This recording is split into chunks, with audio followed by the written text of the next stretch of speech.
நமஸ்காரம்.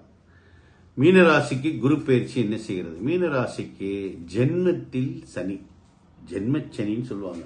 12 இருந்த சனி ஜென்மச்சனியா இருந்து அந்த சனியை உச்சம் பெற்ற, பஞ்சமத்தில் உச்சம் பெற்ற குரு பார்வை செய்கிற நேரம்.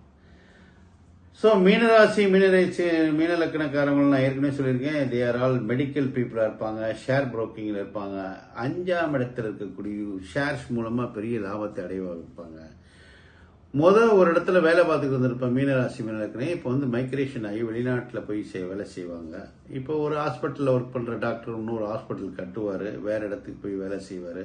ஒரு நர்சம்மா ஒரு இடத்துல வேலை பார்க்கும், அந்த அம்மா அங்கேருந்து இன்னொரு இடத்துக்கு போய் வேலை செய்யும். ஸோ மைக்ரேஷனை அந்த குரு தந்துடுவார். ராசியை பார்வை செய்யறதுனால இவங்க புத்தி இதற்கு முன்பு கொஞ்சம் குழப்பமான புத்தியாக இருந்த நேரம் அதெல்லாம் மாறி இப்போ நிதானமான முடிவுகள் எடுப்பாங்க, பொறுமையை கடைபிடிப்பாங்க. அவருடைய பாக்கியஸ்தானத்தை குரு பார்வை தந்தை மூலமாக லாபத்தை அடைவாங்க. மூத்த சகோதர சகோதரி ஸ்தானங்கள் மூலமாக லாபத்தை அடைவாங்க.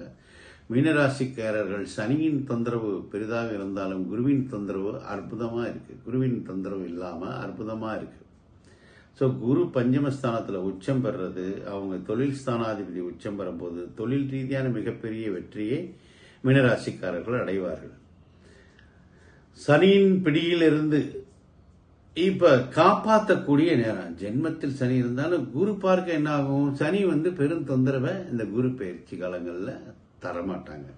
குரு பயிற்சி முடிந்த பின்னாடி வேணா சனியின் தொந்தரவுகள் இருக்கும் பொழுது இப்பொழுது மீனராசிக்கிறவருக்கு ஒரு நல்ல அற்புதமான காலம் என்றே சொல்ல வேண்டும். நமஸ்காரம்.